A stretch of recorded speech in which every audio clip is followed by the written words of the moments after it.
Day in my life പല്ല് വെച്ചപ്പോൾ തൊട്ട് റെക്കോർഡ് ചെയ്തിട്ടുണ്ട് കേട്ടോ. പിന്നെ ചില കാര്യങ്ങളൊക്കെ റെക്കോർഡ് ചെയ്യാൻ മറന്നുപോയി, ചിലത് മനഃപൂർവ്വം ഇട്ട് കളഞ്ഞിട്ടുണ്ട്. Saturday equal to hair wash അല്ലെങ്കിൽ ഹെയർ കെയർ ഡേ ആണ്. അതുകൊണ്ട് അതാണ് സുഹൃത്തുക്കളെ നിങ്ങൾ കണ്ടുകൊണ്ടിരിക്കുന്നത്.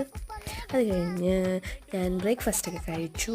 പിന്നെ ഈ കാണുന്നത് ബോഡിക്ക് ആവശ്യമുള്ള വിറ്റാമിനും അങ്ങനെയുള്ള കുറച്ച് മിനറൽസും കാര്യങ്ങളൊന്നും എൻ്റെ ശരീരത്തിൽ ദൈവം സഹായിച്ചില്ല. അതുകൊണ്ട് ഞാൻ എടുക്കുന്ന സപ്ലിമെൻറ്റ്സാണ് ഈ കാണുന്നത്. പിന്നെ പല്ലൊരു പണി തന്നതുകൊണ്ട് ഞാൻ എൻ്റെ ഹോസ്പിറ്റലിൽ അവിടെ 1 മണിക്കൂർ കുത്തിയിരുന്നത് തന്നെയാണ് നിങ്ങളിപ്പോൾ കാണുന്നത്. അത് കഴിഞ്ഞ് നേരെ വിട്ടു ഷോപ്പിംഗ്. ഞാൻ പറഞ്ഞല്ലോ, ഷോപ്പിംഗ് ഈക്വൽ ടു തെറാപ്പി.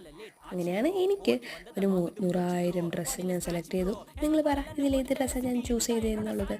അത് കഴിഞ്ഞ് വീട്ടിൽ വന്നു, റെസ്റ്റ് ചെയ്തു. I was tired but happy. So ഇതാണ് ചെറിയ ഡേ ഇൻ മൈ ലൈഫ്. ഇഷ്ടമായോ? ഇനി എന്ത് ചെയ്യണം വീഡിയോസ്?